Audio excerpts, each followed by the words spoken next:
Not even gonna lie, I don't like pain. All right, it's funny because if Lanisha and I are sick, it's funny how that unfolds.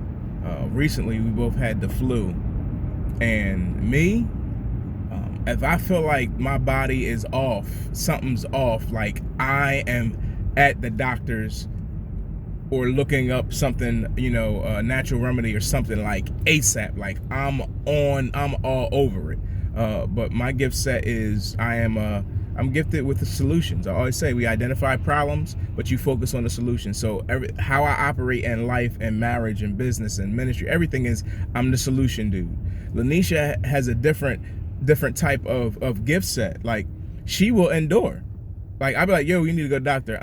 Whatever. Like, yo, you need to go to the doctor. Yeah, I'm like, no, we going to the doctor. Like she'll endure, which is a gift all by itself. Because there's times where you just need that level of endurance. You need that level of power. You need that level of getting able to move forward, so forth and so on. You got what I'm saying? So with her wanting to go ahead and endure certain things, her pain tolerance is much different than mine. But then there's a question that comes into the place, like, what is the point of pain, right? You go through some things, I'm like, this is unnecessary pain that I'm dealing with right now. Like, why am I dealing with this when all I gotta do is go get a prescription or go do this or go do that? And that's when I come into that mindset as well. And something hit me about this area, which we've been dealing with so heavily ministering to, of dealing with affairs. Like, I wanna give you this word, like, think about this. Like, I don't want you to be at a point in place where you're giving like home remedies or self-medicating symptoms of an affair. Like, think about that. Like don't do that. Like, I know at the beginning of like, all right, cool, like a common cold, all right, cool, I'm good with this, I'm good with that, all right, I'm just gonna do this, but you need somebody to go to where you share, these symptoms and you share what's going on, and they have a gift set, a skill, an anointing, a power, a plan, a strategy for you to be able to move forward. And it goes back to the thing I just said. Like, we look at the purpose of this pain. Like, what's the purpose of this? What's the purpose of that? And this is one thing that hit me this morning when I was reflecting on this and how, and if I should even release this and share it to you, is this. When it comes to pain, like, I've already heard people preach, oh, it's purpose in your pain, and yeah, Lord, all that. And I'm like, yeah, I hear you, but like, really, what's the purpose of it? And I thought of it in real practical terms. And I'm like, you know what? Like, when there's pain and I feel pain, like, it signals something's off. And then I have to respond to that. Like, it's, depending on,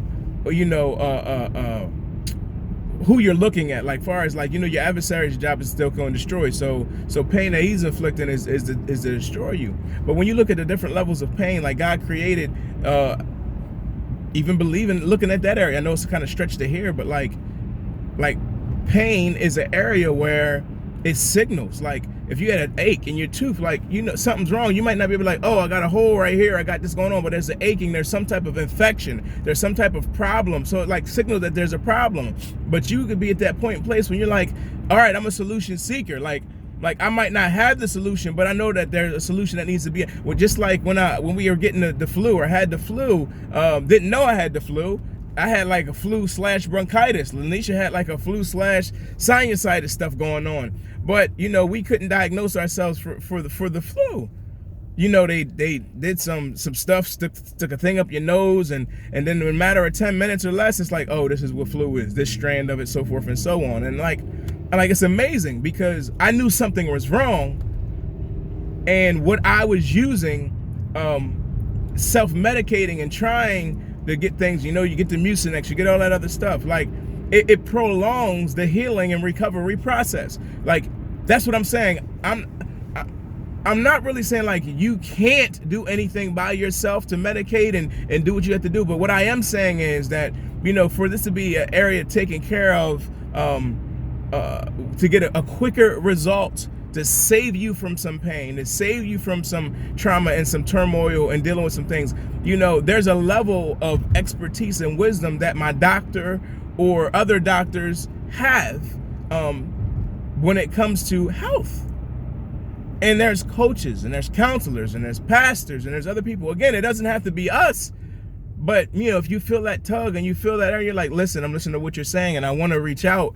Like I say always, DM us. We can have that conversation and dialogue. We are really honest when it comes to that area. Like, well, honest, period. But honest as far as like, if we don't feel like we can help or what we have can serve your needs and serve you, then we will refer you out or we'll pray for you. Like, we can always pray for you. So, you know, it doesn't cost you anything to DM. But as you go ahead and DM and you share, then we're able to see, look, if the next steps is for us to go ahead and get on a call and talk about a strategy. If you're really serious and fully committed and you're realizing, look, I can't self-medicate these symptoms. I know what I'm suffering from. It's been diagnosed. And then sometimes you can get a diagnosis and, you know, and you realize like, okay, this is what's going on, but then they give a prescription and you don't follow through. Or you want a second opinion or a third opinion or whatever the case may be. Like, that's why you got to pray and really see, Lord, what direction do you want me to go through? And then you commit to that process. So, beloved, just encouraging you on today, like, you don't have to go through this by yourself. That these symptoms that you have people who are out there and they're gifted and they're called and there's a plan for you to move forward. Just like Jeremiah says, like, God, he has a plan for you to prosper you. Like I always say, he specializes in messy situations. That you can have restoration power and he can bring you to himself as you recommit to him, recommit to the marriage and the process and the plan and strategies that are in place. There can be and will be success. There will be recovery. Your relationship and your marriage can be better than new. All right. So love you and really, really excited and wanting you to be excited about what God can do in your relationship.